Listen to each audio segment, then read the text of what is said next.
Je suis heureux de vous accueillir encore une fois dans l'émission Kanguka. Mon nom est Chris Ndikumana. Aujourd'hui, nous sommes mardi.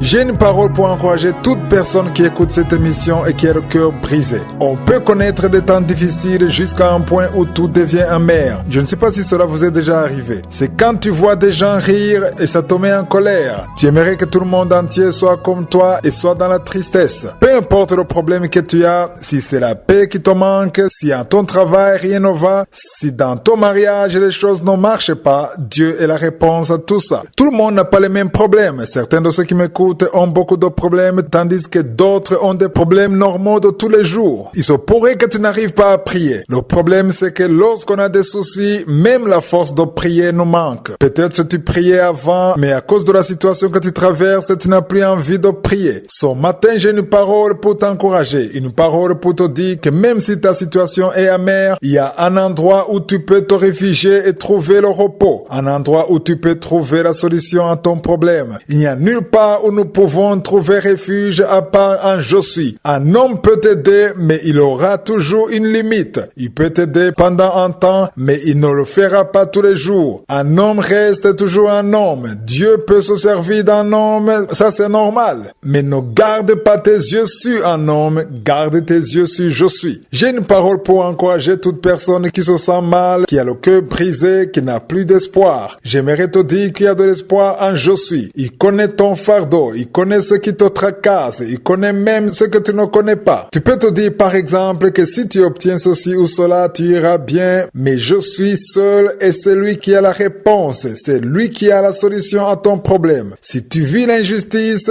sache qu'il y a un endroit où tu peux te réfugier. Lis dans Psaume chapitre 9, verset 9 ou 10 selon les versions. Dans Louis II, il s'agit du verset 9. Il est écrit: l'Éternel est un refuge pour l'opprimé, un refuge au temps de la détresse. Peu importe les problèmes que tu as, si ce sont des problèmes de santé, des problèmes d'argent, les problèmes spirituels, il n'y a nulle part où tu peux te réfugier à part en Dieu. Un homme peut être utilisé par Dieu, mais la première personne vers qui tu dois te tourner, c'est je suis. Chaque matin, va dans la présence de Dieu, rends grâce à Dieu parce que tu es en vie, rends grâce à Dieu parce qu'il est capable de résoudre ton problème, rends grâce à Dieu qui est assis sur son trône, rends grâce parce qu'il n'y a aucun autre Dieu et surtout parle-lui de ton problème en t'attendant à ce qu'il te délivre. Réfugie-toi en je suis. Le verset 10 dans ce même chapitre dit: ceux qui connaissent ton nom se confie en toi, car tu n'abandonnes pas ceux qui te cherchent, ô Éternel. Si tu cherches Dieu, il ne t'abandonnera pas. Ne te lamente plus, même si à la maison rien ne va, même si au travail rien ne va, même si tout est fermé, même si les portes sont fermées, et même si tout ce que tu fais ne réussit pas. Je suis ne peut pas t'abandonner. Va dans sa présence au nom de Jésus, parle-lui de tes problèmes, ne te lamente pas, ne désespère pas, rends-lui grâce pour sa puissance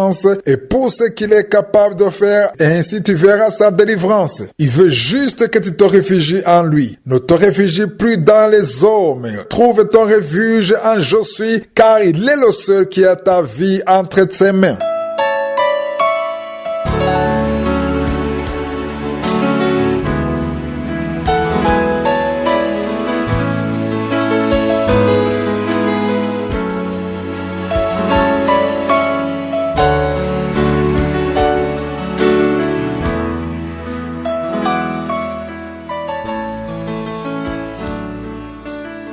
Continuons avec la deuxième partie. Hier, nous étions sur le 14e chapitre. Nous sommes en train d'étudier le livre des Actes des Apôtres. Nous étions en train de lire depuis le verset 8 au verset 13. C'est le miracle que Paul a fait. Paul a vu dans les yeux de cet homme boiteux de naissance qu'il avait la foi pour être guéri. Il a vu qu'il ne restait plus rien d'autre à part lui ordonner de se lever dans le nom de Jésus. Ainsi, il a pu marcher. Ceux qui étaient là avaient déjà des idoles, Jupiter et Mercure. Ils ont appelé Barnabas Jupiter et Paul et l'ont appelé Mercure.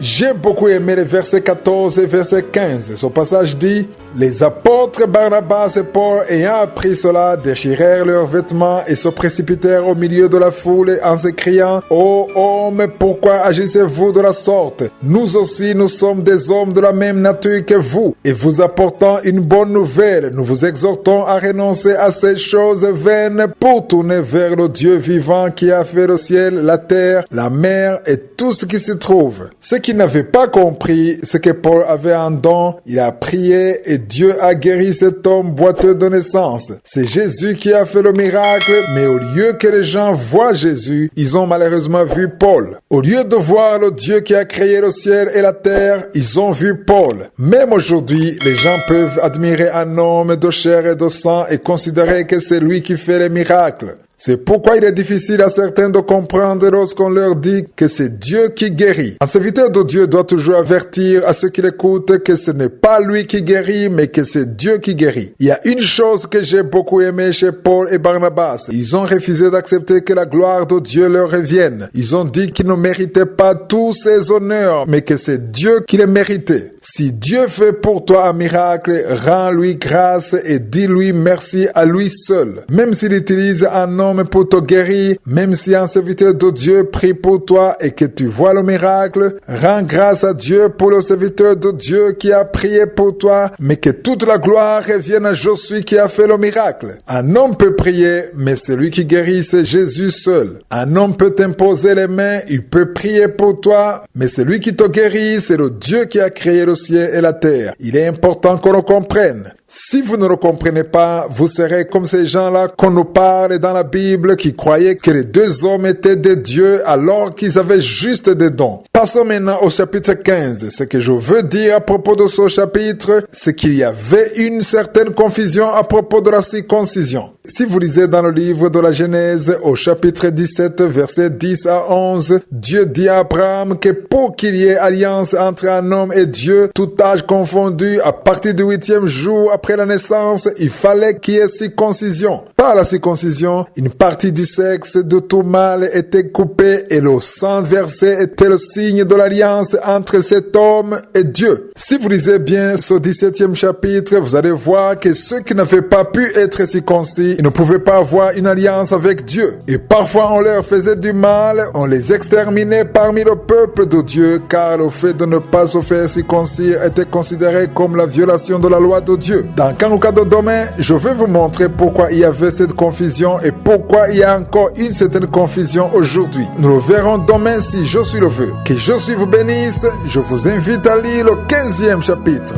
Passez une bonne journée.